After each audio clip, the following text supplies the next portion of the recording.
Class, welcome back बच्चों। लो पहले बच्चों स्टार्ट कर रहे हैं नया लेक्चर। बाबू हम चैप्टर नंबर 2 स्टार्ट कर चुके थे। बेटा फॉर्म ऑफ बिजनेस ऑर्गेनाइजेशन की बात कर रहे हैं। कोई भी प्राइवेट सेक्टर 5 तरीके से बिजनेस कर सकता है। नाम नाम याद हो जाने चाहिए, चाहे बेटा भी पता हो या नहीं पता हो। Sole proprietorship, partnership, company, joint इन दो फैमिली या कुछ लोग प्यार से बोलते हैं HUF और बेटा कोऑपरेटिव सोसाइटी। ठीक है जी। सबके meaning, feature, advantage, disadvantages course में है। सबसे पहले मैंने सोल प्रोप्राइटरशिप के बेटा मीनिंग और फीचर्स सारे पूरे कर दिए हैं। सिर्फ बेटा एडवांटेजेस की कुछ बातें रह गई हैं, एक आध बात। ठीक है जी, और एडवांटेज भी पूरी होने वाली है। Babu, sole proprietorship refers to the form of business organization which is owned, managed and controlled by a single person with the recipient of all profit and the bearer of all risk.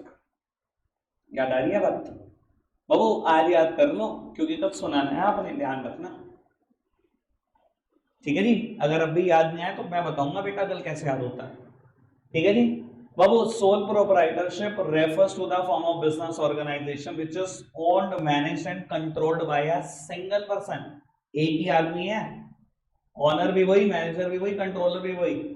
और बाबू क्या बोलता है, who is the recipient of all profit and bearer of all risk. सारा का सारा profit कमाओगे आपका बाबू, लेकिन अगर लॉस कमाया तो वो भी सारा आपका।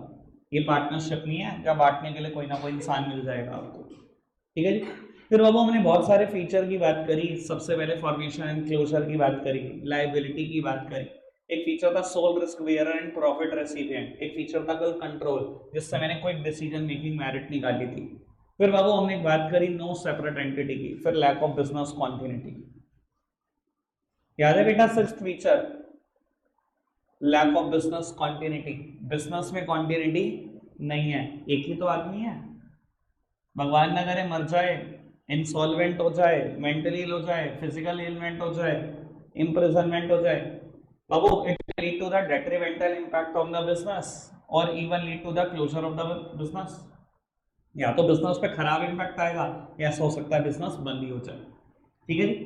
तो बाबू फिर हमने मेरिट की चर्चा शुरू की थी। क्विक डिसीजन मेकिंग मैंने पढ़वा दिया था बहुत दिन पहले, परसों ही बात कर ली थी बेटा ease of formation and closure की। फीचर में लिखा है फॉर्मेशन एंड क्लोजर। अगर किसी बेवकूफ ने फीचर में लिख दिया ना ease in formation and closure, मैं समझ जाऊंगा बेटा उसका लेवल क्या है। इतना समझाने के बाद feature ease formation and closure, ठीक है ना। एडवांटेज क्या है, ease in formation and closure. आंखें, सुंदर आंखें, ठीक है ना जी। इधर देखना, अगर आज मैं लाइबिलिटी में दिखा दूं लिखा हुआ अनलिमिटेड लाइबिलिटी, तो कोई सरप्राइज होगा आपको? भाई फीचर है लाइबिलिटी, लेकिन सबको पता है ना सोल प्रोप्राइटर के लिए यार बड़े नुकसान की बात है कि उसकी लाइबिलिटी अनलिमिटेड होती है, उसका घर बार सब कुछ बिक सकता है भाई। तो अगर आज डिसएडवांटेज में दिखा दूं अनलिमिटेड लाइबिलिटी, कोई किसी को सरप्राइज होगा? किसी को भी नहीं होना चाहिए। पर अगर आप फीचर में लिखा है अनलिमिटेड लाइबिलिटी, मुझे बड़ा सरप्राइज होगा। ठीक है जी, कोई दिक्कत कोई परेशानी तो नहीं। आगे बढ़ाते रहे। मान्या जी आप भी कमेंट बंद करो और ये मैडम भी करेंगी बंद अब, ठीक है ना। खाली बातें लड़कों पे नहीं लागू होती सारी, कुछ लड़कियों पे भी होती है। ठीक है, मैं पक्का हूं, ध्यान रखना। गढ़ का नोमेस्टियम गढ़, बिल्कुल भारत माता चौक, बिल्कुल पहली गली, ध्यान रखना बस अब इस चीज का। आओ जी, लो बाबू मेरिट्स की चर्चा शुरू करते हैं। पहली मेरिट क्विक डिसीजन मेकिंग पढ़ा चुका, कॉन्फिडेंशियलिटी ऑफ इंफॉर्मेशन। इस पे PhD कराने के लिए सुबह 7 बजे उठकर मैंने स्क्रीनशॉट खींचने शुरू करे, 2 भेज दिए। मैंने कहा 10-15 भेज देता हूँ, फिर मैंने सोचा बच्चे 2 भी नहीं देखेंगे अगर 10-15 भेज दिए, 2 से भी इंटरेस्ट खत्म। सर क्या सीक्रेसी है कंपनी में, मुझे ये तो बताओ। कंपनी में कोई चीज सीक्रेट? हम सोल प्रोप्राइटर में 2 बातें छुपाते छुपाते पूरी जिंदगी निकाल देते हैं। मेरा कस्टमर किसी को ना पता लगे, मेरा सप्लायर किसी को ना पता लगे, पता लगा तो मेरा धंधा गया। यही सब छुपाते हैं ना। और अकाउंट्स भी नहीं पब्लिश करते, कहीं पर दिखाते नहीं किसी को, तो ये बातें छुपी रहती है। पर क्या कंपनी लेवल में बात छुप सकती है? सर क्लियर कट डाल रखी है, सारी इंफॉर्मेशन गूगल पे अवेलेबल है। मैंने आपके सामने एनुअल रिपोर्ट डाउनलोड करी, उसमें से स्क्रीनशॉट खींच के कंपनी की प्रॉपर्टीज बता दी आपको कहां कहां पे हैं। और क्या बताओ, यहां नजर ना लग जाए हमें। हम अपनी प्रॉपर्टी नहीं बताते किसी को, रिलायंस को नजर नहीं लग रही बताओ, सारी प्रॉपर्टियां खुलेआम बताई जा रहा है। समझ में आ रही है सबको बात? कोई दिक्कत कोई परेशानी तो नहीं? कॉन्फिडेंशियलिटी है सोल प्रोप्राइटरशिप में? क्या आपकी इंफॉर्मेशन सीक्रेट बनी रहती है? जी बिल्कुल सीक्रेट बनी रहती है। मुंह से गा के बताओगे नहीं, अकाउंट्स पब्लिश करने नहीं, तो बताओगे कैसे? पता ही नहीं लगेगी किसी को। चुपचाप कॉन्फिडेंशियल रखो जितनी रख सकते हो, ठीक है जी। बाबू एक हेडिंग है थर्ड नंबर पे, डायरेक्ट इंसेंटिव। आज हो ही नहीं सकती ये हेडिंग, ठीक है ना? आज कोई भी कराएगा रटवा देगा। बाबू ये हेडिंग होगी कंपनी होने के बाद, यानी कि अभी लगेंगे 5-7 दिन, भूल जाओ, ठीक है जी। 5 से 7 दिन के बाद लेकिन याद करा देना, तब नहीं भूलना, ठीक है जी। तब कराऊंगा ये हेडिंग, पता लग जाएगा कि क्यों नहीं हुई थी तब। 100% हर बच्चे को पता लग जाएगा कि क्यों नहीं कराई थी मैंने तब। लो जी बाबू, फिफ्थ हेडिंग में पहले करा चुका हूँ, ईज इन्फॉर्मेशन एंड क्लोजर। अब मैं ये हेडिंग करा दूं तो सारी एडवांटेजेस खत्म, फिर लिमिटेशन पे चर्चा शुरू करेंगे। बाबू हेडिंग लिखी है सेंस ऑफ अकम्पलिशमेंट, इधर देखना मेरी तरफ। बाबू हेडिंग लिखी है सेंस ऑफ अकम्पलिशमेंट, मतलब है बेटा सेंस ऑफ सेटिस्फैक्शन। लेकिन आप हेडिंग का नाम वही लिख के आएंगे जो एनसीईआरटी में लिखा है, सेंस ऑफ अकम्पलिशमेंट। मतलब बाबू सोल प्रोप्राइटरशिप में अगर आप बिजनेस कर रहे हो ना, हमेशा एक सेटिस्फैक्शन जरूर रहता है। देखो मैं कहता हूँ भगवान करे ऐसा ही हो, आपने धंधा शुरू करा, बिजनेस दिन दूनी रात चौगनी तरक्की कर रहा है, बढ़ी जा रहा है बढ़ी जा रहा है, यार कितना सेटिस्फैक्शन होता है यार, मेरा बिजनेस सारे डिसीजन मैंने लिए भाई, देख रहे हो धंधा कहाँ पहुंचा दिया, एक सेटिस्फैक्शन होता है मैंने पहुंचाया, ठीक है जी। और भगवान ना करे बिजनेस लॉसेस में आ जाए सर, तब भी सेटिस्फैक्शन रहता है। किस बात का? कि चल लॉस में है लेकिन डिसीजन तो मेरे हैं। पार्टनरशिप में तो रोने को ये भी नहीं होता, और अगर मैं कंपेयर नहीं करूंगा आपको मजा ही नहीं आएगा, आपको समझ ही नहीं आएगा। लो पार्टनरशिप में रोने को ये भी नहीं होता, क्योंकि बेटा पार्टनरशिप में कहीं ना कहीं पार्टनर्स की इन्फ्लुएंस रहती है। मान लो मेरा पार्टनर ने मुझे कॉल करा, मनीष भाई एक जगह इन्वेस्टमेंट घटी है, मैंने कहा चल भाई दिखा, उसने जगह दिखाई, मुझे पसंद नहीं आई, उसको बहुत पसंद है। मैंने कहा यार मेरा मन तो नहीं है, पर भाई मेरा बड़ा पुराना साथी है, उसने कहा यार करते हैं यार, तू मेरे लिए इतना नहीं कर सकता। मैंने कहा चल ठीक है कर दी, और भगवान न करे कल उसमें 10 लाख का लॉस हो जाए, 5 मुझे मिलेगा 5 उसको मिलेगा। अब मेरे एंगल से सोचो, लॉस हुआ, मेरे पास तो ये भी रोने को नहीं है क्योंकि डिसीजन तो मेरा था ही नहीं, और तब भी लॉस सहना पड़ रहा है। सोल प्रोप्राइटरशिप में कम से कम इस बात का तो सेटिस्फैक्शन होता है, अगर लॉस हुए भी हैं कम से कम डिसीजन तो मैं ही ले रहा था, मेरे डिसीजन की वजह से तो लॉस हुआ। पार्टनरशिप में तो ये भी नहीं रो सकते कि लॉस मेरे डिसीजन की वजह से हुआ, डिसीजन भी किसी और का, लॉस भी मैंने साथ। समझ में आ रही है बात? क्यों सोल प्रोप्राइटरशिप में सेटिस्फैक्शन हमेशा होता है? देखो धंधा बढ़ेगा तो सेटिस्फैक्शन नहीं है, मैंने बढ़ाया, और धंधा गिरेगा फिर भी सेटिस्फैक्शन है कि मेरे डिसीजन की ही वजह से लॉस हुआ है, किसी और के डिसीजन की वजह से तो लॉस नहीं हुआ। पार्टनरशिप में तो ये भी हो जाता है, डिसीजन किसी और का, लॉस भी सह रहे हो। समझ में आ रही है बात? पता लग रहा है कंपैरिजन करने से कितनी चीजें क्लियर हो जाती हैं, ठीक है जी।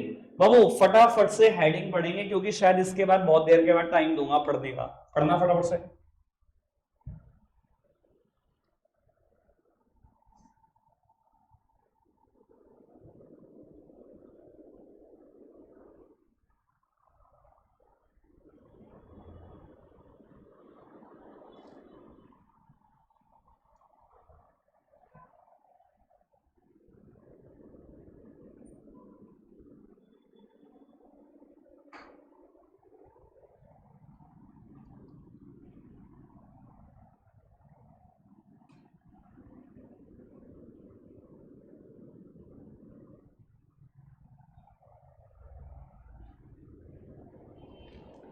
चलो चलो बाबू, अब मैं बात को आगे बढ़ा रहा हूं और टाइम दूंगा पढ़ने का काफी देर के बाद, सब सामने देखेंगे मेरी तरफ।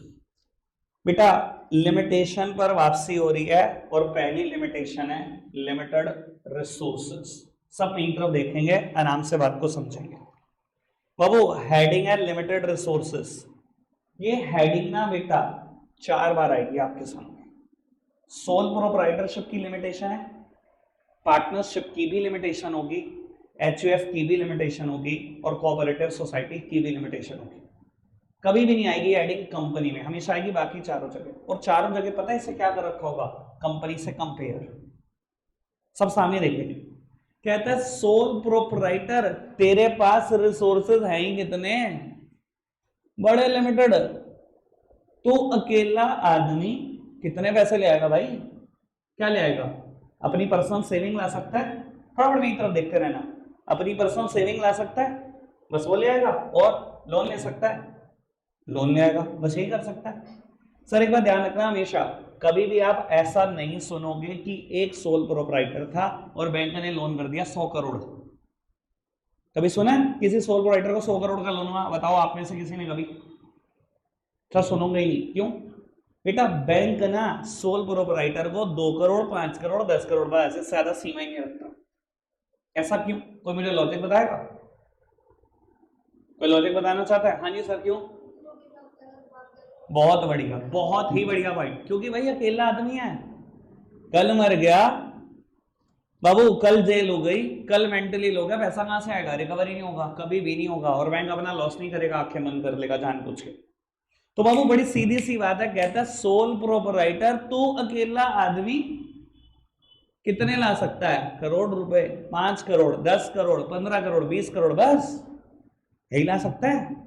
सर एक आदमी के पास पर्सनल सेविंग कितनी होती है? आप समझदार हो आज के जमाने में। और बाबू बैंक कितना ट्रस्ट करता है आपके ऊपर? मैंने बता दिया, बैंक का आपके ऊपर कभी ट्रस्ट नहीं है, सोल प्रोप्राइटर के ऊपर किसी बैंक का ट्रस्ट नहीं है। एक आदमी कभी भी मर सकता है, खत्म हो सकता है। तो बाबू आपके पास जो रिसोर्सेज होते हैं वो बड़े लिमिटेड रह जाते हैं, बहुत ही लिमिटेड। लेकिन बेटा यही मैं बात करूं, इस सोल प्रोप्राइटर को कंपेयर कर दूं विद कंपनी, मजा ही आ जाना चाहिए। सुनना बेटा, आपको पता है किसी भी कंपनी में कितने मेंबर हो सकते हैं? Unlimited, unlimited. मान लो मैं कहता हूं एक कंपनी है रिलायंस इंडस्ट्रीज लिमिटेड, जिसमें 10 लाख लोग मेंबर हैं। बाबू आपने ना सबको कह दिया कि काम करना, कल 10-10 रुपए ले आना। सर कितनी कैपिटल इकट्ठी हो गई? नहीं तो देखो प्लीज, कितनी? 1 करोड़। आपने सबको कहते 10-10 नहीं, 100-100 ले आना, 10 करोड़ रुपए इकट्ठे हो गए। आपने कह दिया 100-100 नहीं, 1000-1000 ले आना। सर 10 करोड़ इकट्ठे हो गए। और बाबू आगे बढ़ जाओगे, अगर कह दोगे 10,000 तो 100 करोड़ रुपए इकट्ठे हो जाएंगे। चल मैं गलत हो गया, 10-1000 करोड़ इकट्ठे हो जाएंगे। 10 लाख लोग सिर्फ 10-10 हजार रुपए भी मंगा लोगे ना सर, 1000 करोड़ रुपए इकट्ठे हो जाएंगे। क्या कंपनी के पास रिसोर्सेस की कोई कमी होती है?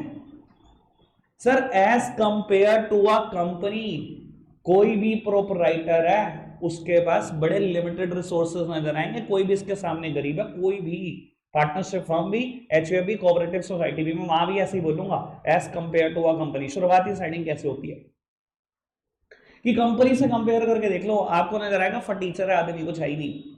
क्या ले आएगा भाई? 5-7-10-20 करोड़ रुपए। वहां 10 लाख लोग हैं, 10-10 हजार मांग लिया, 1000 करोड़ इकट्ठे हो जाएंगे। और सिर्फ 10-10 हजार क्यों, आप सबको को 10-10 लाख लाए, अमाउंट देखो, 1 लाख करोड़ रुपए इकट्ठे होते हैं एक ही रात में। समझ में आ रही है बात? कोई दिक्कत कोई परेशानी तो नहीं? दूसरी बात बेटा, कंपनी के ऊपर हर बैंक ट्रस्ट करता है, क्योंकि कंपनी कभी मरती नहीं है। ये बात मैं बाद में बताऊंगा, लेकिन एक आइडिया दे देता हूं। एक बात बताओ, रिलायंस इंडस्ट्रीज लिमिटेड शुरू करने वाले धीरू भाई अंबानी जी दुनिया से चले गए, रिलायंस भी चली गई।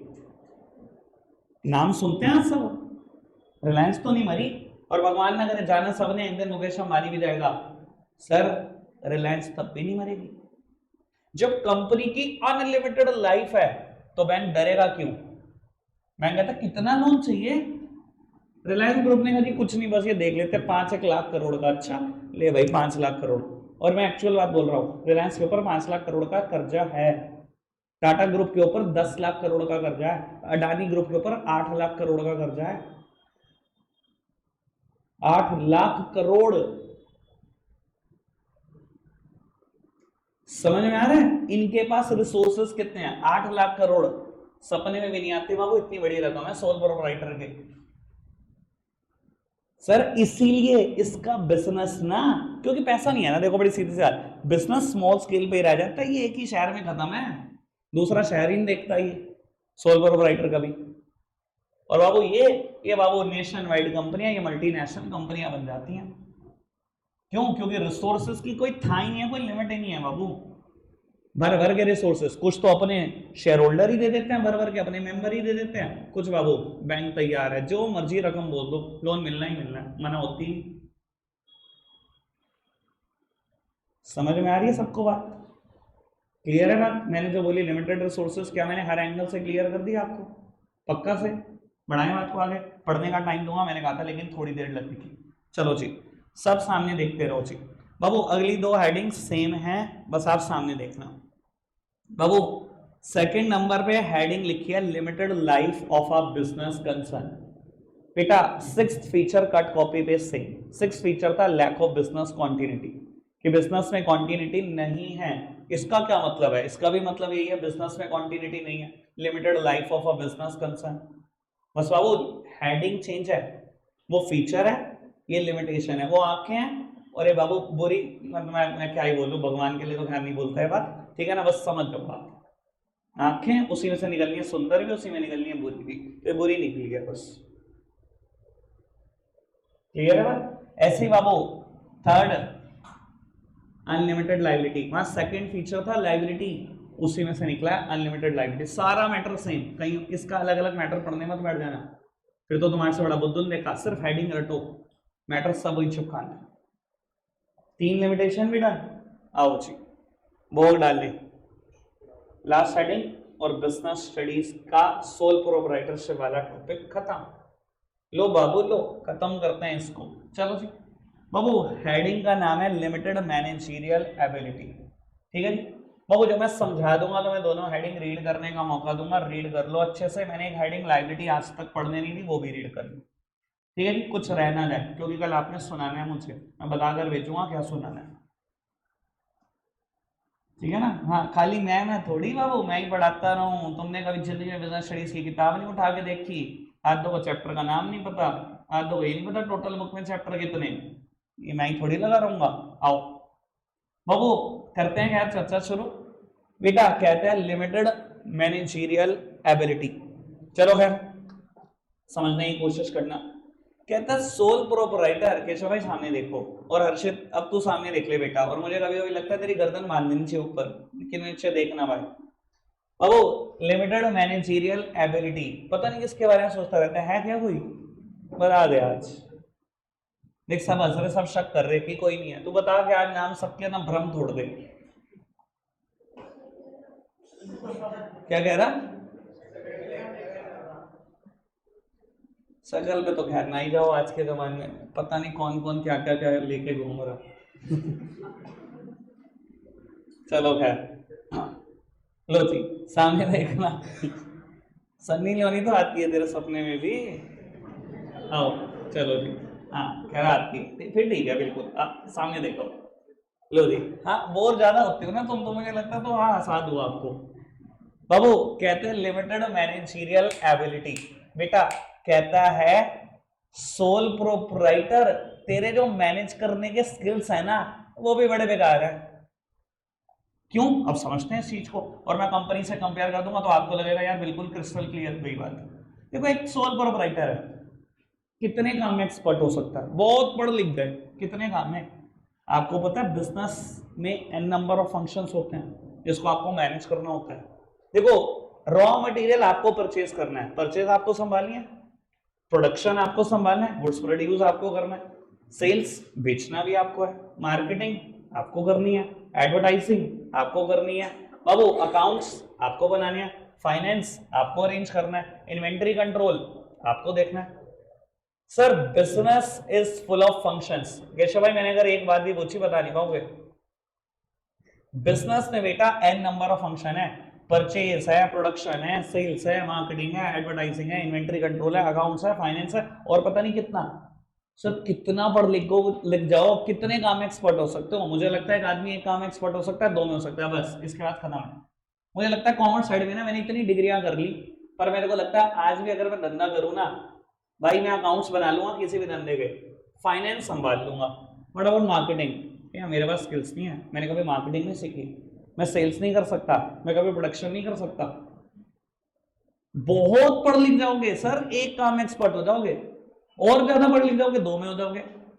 बिजनेस में तो इतने सारे फंक्शन है, क्या एक आदमी हर काम में एक्सपर्ट हो सकता है? नहीं हो सकता। और बताऊं कंपनी में क्या हालात होते हैं, हर काम को करने के लिए एक्सपर्ट, और अगर ठीक कंपनी में चले जाओगे ना तो एक्सपर्ट्स।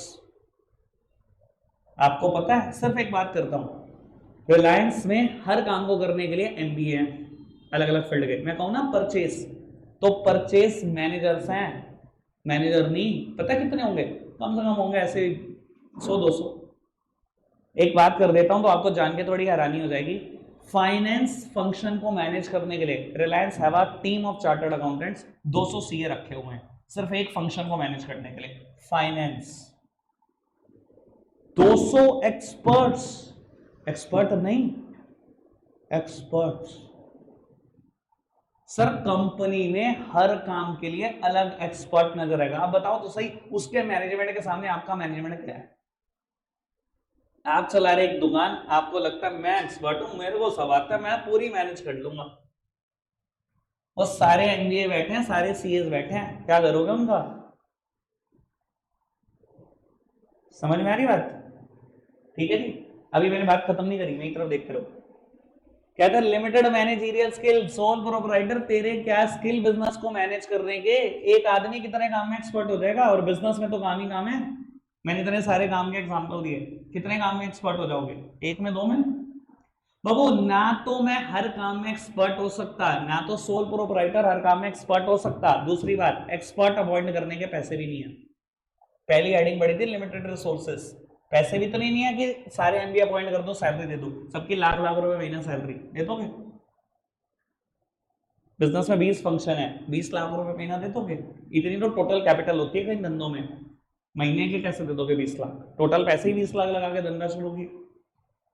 तो ना तो बाबू आप हर काम में एक्सपर्ट हो, ना ही एक्सपर्ट अपॉइंट कर सकते हो, क्योंकि उसकी सैलरी देने के पैसे नहीं है। तो जो आपके मैनेजमेंट स्किल्स है वो बहुत खराब है as compared to a company. उसके मैनेजमेंट स्किल्स तो बहुत अव्वल दर्जे के हैं। समझ में आती है सारी बात? पक्का से रीड कर रहा हूं, चलो आओ बेटा, सिर्फ फर्स्ट पैराग्राफ रीड करना।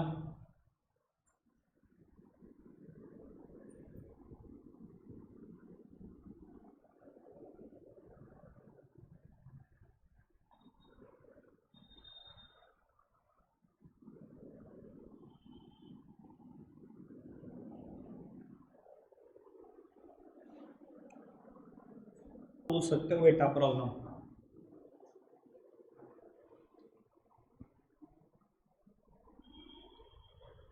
आओ जी, लिमिटेड रिसोर्सेस वाली बात पढ़ना पूरी।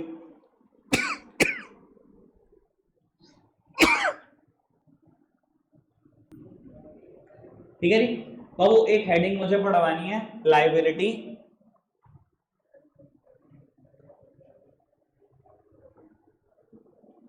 बाबू लाइबिलिटी हेडिंग यहां लिखी हुई है, 1 मिनट के लिए मेरी तरफ देखना। सोल प्रोवाइडर की लाइबिलिटी लिमिटेड और अनलिमिटेड, क्या मतलब होता है अनलिमिटेड का? इन केस बिजनेस एसेट्स, आज तुम मेरे साथ साथ बोली तो, in case business assets are not sufficient to make the business liability, then sole proprietor's personal asset could also be sold out. आज 10 बार जब तक तुम बोलोगे नहीं मैं ध्यान ले लेता हूं, बोलो। In case business assets are not sufficient to meet the business liability, then sole proprietors personal assets could also be sold out. समझ में आ रही बात? अब मेरे साथ साथ ही बोलो। In case business assets are not sufficient to meet the business liability, then sole proprietors personal assets could also be sold out. मेरी बिजनेस एसेट्स 2 लाख, बिजनेस में कर्जा चढ़ाकर बैठ गया 5 लाख। अरे भैया अगर मेरे क्रेडिटर पहुंच गए ना, कोर्ट क्या कहेगी? पहले बिजनेस एसेट्स बेच दो, अगर ये पूरी तरीके से बिजनेस लायबिलिटी को नहीं चुकता पा रहे तो इसकी पर्सनल एसेट्स भी बेच दो। यही था अनलिमिटेड लायबिलिटी। ठीक है जी, बाकी जो बातें बताई एक्स्ट्रा और इलीगल वो बुक में नहीं लिखी हुई, ठीक है जी। तो आपके लिए बहुत सहूलियत की बात है, ये पढ़ो और खत्म करो। पढ़ना जरा लाइबिलिटी वाला पोर्शन। अरे मन में पढ़ लो, आदत ही पड़ गई क्या मेरे पीछे पीछे पढ़ने की?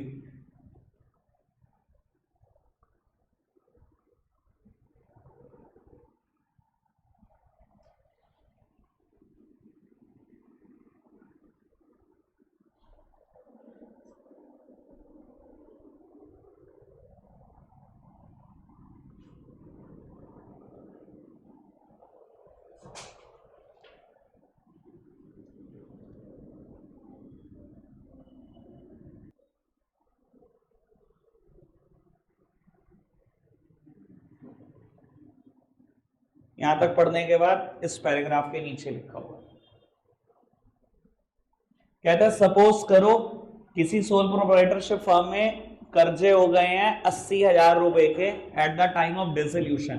At the time of dissolution, dissolution का मतलब क्या होता है? जब फर्म बंद करने लगे आप। कर्जे कितने थे? 80,000 के। कहता है फर्म के पास बिजनेस में एसेट्स हैं 60,000 रुपए की। क्या रहेगी quote? In such a situation the proprietor will have to bring 20,000 from her personal sources even if she has to sell personal property to repay the firm debt। Personal property बेचो, कुछ बेचो, आपकी choice है। 20,000 रुपए चाहिए।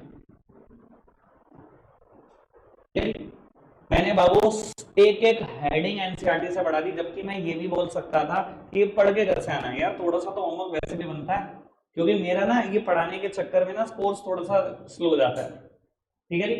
6 मैंने पढ़वा दी बेटा आपको फीचर, थी मेरिट्स टोटल 5, पढ़वाई 4, डायरेक्ट इंसेंटिव छोड़ा हुआ है, लिमिटेशन थी 4, बढ़ा दी 14 है। 14 हेडिंग, हेडिंग के नाम रटे पड़े। मैं ना ये नहीं चाहता कि एक हेडिंग बोली और दूसरी बोलने में 15 सेकंड, ये तो फिर तुमने करा ही क्या। ठीक है ना, इतनी तो मैं ऐसे ही सुना दूंगा आपको, 15 सेकंड भी नहीं लूंगा 14 की हेडिंग बोलने में। ठीक है ना जी, सेकंड्स में सुनानी है, मिनट तो चढ़ना ही नहीं चाहिए। 14 हेडिंग, ठीक है ना, लेकिन 2-3 हेडिंग का मैटर जो मैं चाहता हूं आपसे याद रखो। कॉन्फिडेंशियलिटी ऑफ इंफॉर्मेशन, जिस मर्जी भाषा में बताओ, हिंदी में समझा दो बहुत बढ़िया, उर्दू में समझा दो, अंग्रेजी में समझा दो, आपकी choice. Confidentiality of information heading समझानी है पूरी तरीके से जैसे मैंने समझाई। लायबिलिटी हेडिंग समझानी है पूरी तरीके से जैसे मैंने समझाई। 2 heading, no separate entity, lack of business continuity. 4 heading ये समझानी है मुझे गला पर। हर बच्चे का नंबर आ जाएगा, वो आपको पता लग जाएगा मेरे पास नंबर कैसे आता है। 14 हेडिंग, 4 हेडिंग समझानी है, हिंदी में समझाओ, पंजाबी में, उर्दू में, जैसी आपको अच्छी लगे। हैं क्या चीज? अच्छा हेडिंग्स के नाम जो जो समझानी है। अच्छा जी ठीक है जी, मतलब कितना एडवांस हो गए बच्चे, सबको टीचर करे कुआं उठ के जाए प्यासे तक, प्यासा कुछ ना करे। लिखो लिखो, मैं तो कुछ नहीं डालना ग्रुप पे, लिखो हाथ तो डाल दे। अनलिमिटेड लाइबिलिटी डालियो ना ग्रुप में, ये तो मैं ऐसे कह रहा, लिखो प्यासा ही आएगा कुएं तक। Unlimited liability, no separate entity,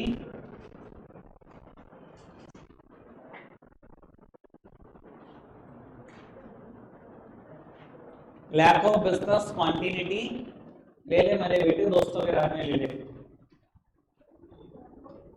lack of business continuity, confidentiality of information, confidentiality of information मतलब सीक्रेसी। अनलिमिटेड लाइबिलिटी या लाइबिलिटी क्योंकि मैटर सेम है। देन बेटा no separate entity, then lack of business continuity, then confidentiality of information. 4 heading का matter है। ठीक है जी, बस 4 हेडिंग का मैटर, बाकी 14 हेडिंग के नाम। ठीक है बाबू, एक मिनट मेरी बात सुनना। एनसीईआरटी में ग्रंथवाई, एनसीईआरटी में एडवांटेज में 4th नंबर पे लिखा है सेंस ऑफ अकम्पलिशमेंट। कल बच्चा आएगा, मैं बता देता हूँ एडवांस में क्या होगा। भाई अच्छा कहेगा भैया सेंस ऑफ सेटिस्फैक्शन, मैं कंसीडर नहीं करूंगा। हेडिंग का नाम सेंस ऑफ अकम्पलिशमेंट है, एनसीईआरटी की हेडिंग से इधर से उधर भी नहीं करने दूंगा, यही चाहिए मुझे। अगर बाबू हेडिंग लिखे लिमिटेड रिसोर्सेस, आप कहो शॉर्टेज ऑफ रिसोर्सेस, जी भैया मतलब सेम है। अरे बाद में क्या मतलब, हेडिंग एनसीईआरटी की चाहिए, मतलब बिल्कुल सेम चाहिए। समझ में आ गई होगी मेरा ख्याल बात। ठीक है जी, रखेंगे आज के लिए इतना ही प्यारे बच्चों, बाय बाय।